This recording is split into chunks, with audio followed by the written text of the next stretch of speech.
Okay, so the next command would be shopt, which is used to set and unset shell options. For example, well, I'm just gonna expand this to full screen and use it like so, because we don't really need a script for this. Let's go ahead and type in cd documents. And if I type it in like this, it's gonna work, no problems. But say I have a spelling error, I do have quite a good amount of those. And if I issue this command to change directory, okay, for me it fixes it, it changes because I've already set the options. Let me just go ahead and unset it. I forgot that I did this during my previous attempts, but shopt-u cd spell. Okay, so let's try that again. Oh, not this one, cd documents. Okay, so cd document, and there's the spelling error. So if I type that in now, bash is just going to give me an error. And it will say, well, sorry, but no can do. I need the proper name for the file, else I will simply state it does not exist. Okay, no problems. That is why we have a autocorrect for spelling in the terminal. That's really nice. You can enable it by typing in for the cd. For example, for the change directory, you can type it in shopt. And if you just press shopt like this without any argument, if you just type in shopt like this and press enter without any arguments, you will see all the options that can be enabled. So there is quite a good amount of those. Well, maybe not as many as with some other programs, but hey, there's still a decent amount of them. And if I type in sorry, not that one, shopt and -s, -u is for unset, -s is for set. So with unset you disable it, with set you enable it. cd spell, and let's press enter, and let's go ahead and reuse the same command that is with the name of the directory misspelled, and press enter, and it's gonna say no. For what reason are you saying no? Okay, so let's troubleshoot and see what the problem is. Shopt, let's see if it's enabled. It says that the cd spell is on. Oh, well, of course it's gonna not be able to do it because I already am in documents. Let's go ahead and revert one directory backwards.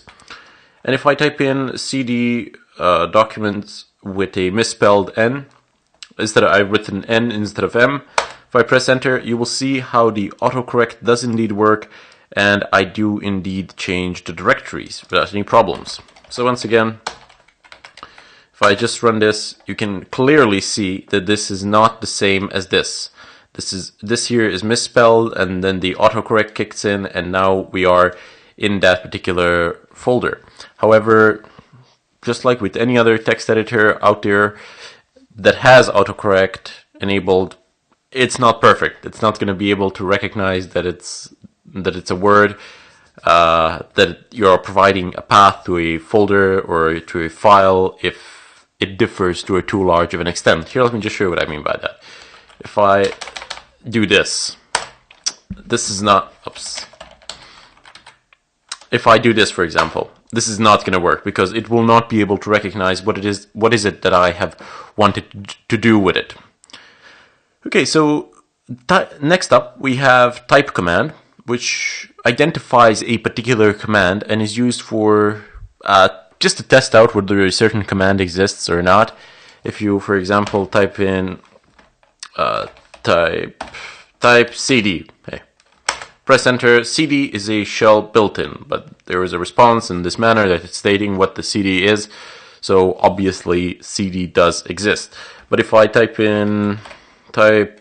I don't know, tralala, and press enter, it says bash type tralala not found. So this command clearly does not exist. Type tar, and there you go. It actually gives you a path to tar as well. That's usr bin tar. Excellent. Next up, you have a group of commands that belong to job control, that belong basically to job control. Those are the commands which you use for controlling certain jobs. If you use jobs command, This will display the status of jobs that are running in the background. If I type in jobs, well, nothing really running in the background from this terminal. But if I type in sleep, I don't know, sleep 5, if I type in $sign and press enter, this $sign simply puts the sleep 5 into background. And if I type in jobs, there you go, you indeed have 1. Not a big deal. Okay, so next up, actually not next up, let me just fix this, say 15 so that you actually see it. And there you go, so it says, here it says done, and here it says running, and it tells you what it is, just like it does here. And here you have the PID of the, PID of the process that is the one that is running. Anyway, let's just move on and go to disown. So it goes like this. Actually, we can use type disown and press enter. Disown is a shell built-in. Okay, that's nice. Thank you for informing me. And by the way, this sleep 15 is done. Sleep for 15 seconds. So it does exist. We have checked it. Disown commands removes jobs from shell's active jobs table. Let's just go ahead and see how that works. Again, we can just use the sleep function, sleep command, I can say 100. So, no, I don't want you to do that.